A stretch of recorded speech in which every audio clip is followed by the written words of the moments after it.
আসসালামু আলাইকুম বন্ধুরা, আমি আজকে রান্না করব বুটের ডাল দিয়ে মুরগি।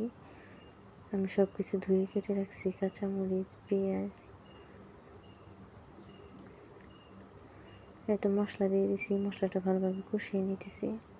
মশলাটা যত কষানো হবে রান্নার টেস্টটা তত ভালো হবে।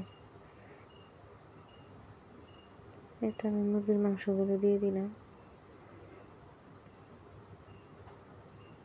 মুরগির মাংসটা ভালোভাবে কষিয়ে নিতে হবে, কারণ আমি বুটের ডাল আগে সিদ্ধ করে রাখছি। ভালোভাবে কষিয়ে নিয়ে বুটের ডালটা দিয়ে দিলে তারপর বেশি রান্না করা লাগবে না। তো আমি পরিমাণ মতো পানি দিয়ে দিছি।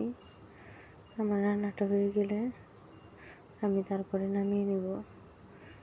বন্ধুরা, আমার ফেসবুক পেজটাকে ফলো দিও এবং ইউটিউব চ্যানেলটাকে সাবস্ক্রাইব করে দিও। আমার রান্নাটা হয়ে গেছে, আমি নামিয়ে নিলাম। জিরের গুঁড়ো দিয়ে দিলাম। আমার রান্নাটা কেমন হয়েছে তোমরা কমেন্টে জানিও।